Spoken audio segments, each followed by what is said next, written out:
Bueno, hoy vamos a meternos de lleno en un tema clínico que es fundamental, los trastornos de la personalidad.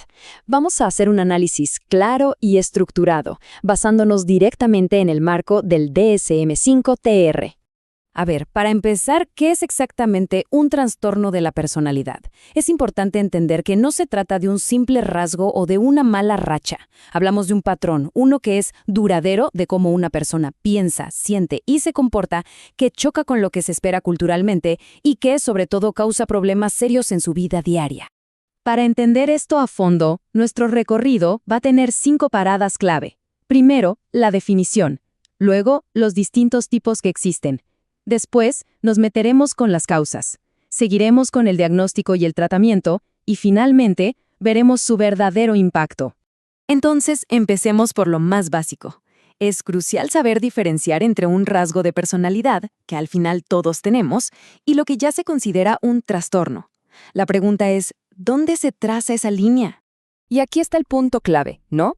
No estamos hablando de un mal día o de un humor pasajero. Para que se considere un trastorno, este patrón de comportamiento tiene que ser profundo, estable y manifestarse en casi todas las áreas de la vida de la persona. Generalmente empieza a notarse en la adolescencia o al inicio de la adultez y se mantiene. Bien, ahora que tenemos la base, veamos cómo se organizan estas condiciones. Hay un sistema de clasificación oficial que nos ayuda a entender los diferentes patrones que existen. El DSM-5-TR, que es la guía que se usa, los agrupa en 3 grandes clústeres. Y esto es súper útil. ¿Por qué? Porque ayuda a los profesionales a identificar patrones similares de comportamiento y pensamiento. Aunque hay que decir que a veces una persona puede tener rasgos de más de un trastorno. Miren, es bastante sencillo de visualizar. Tenemos 3 grupos. El grupo A, los llamados excéntricos o extraños. El grupo B, que son los dramáticos, emocionales o erráticos. Y el grupo C, los ansiosos o miedosos. Ahora vamos a desglosar cada uno. Empecemos con el grupo A. Aquí la característica principal es lo que se podría percibir como raro o excéntrico. Tenemos el paranoide, que es esta desconfianza constante. Luego el esquizoide, que se define por un desapego social y emocional muy marcado. Y finalmente el esquizotípico, que tiene que ver con creencias y comportamientos bastante peculiares.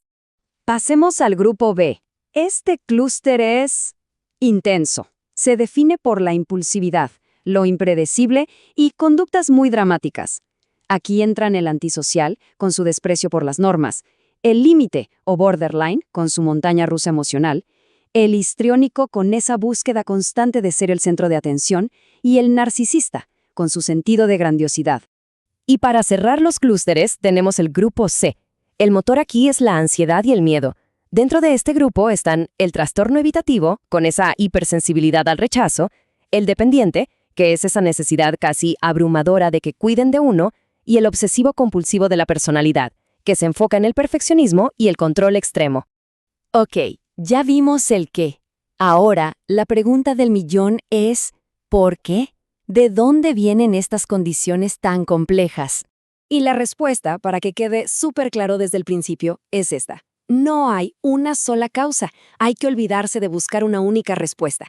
Es multifactorial, una mezcla muy compleja de diferentes elementos. Lo que la ciencia nos dice es que es una especie de cóctel. Por un lado, hay una parte genética, una predisposición que se puede heredar. A eso se le suman factores biológicos, o sea, diferencias en la química del cerebro. Y claro, el ambiente es crucial. Entornos difíciles, experiencias de trauma en la infancia. Todo eso juega un papel importantísimo.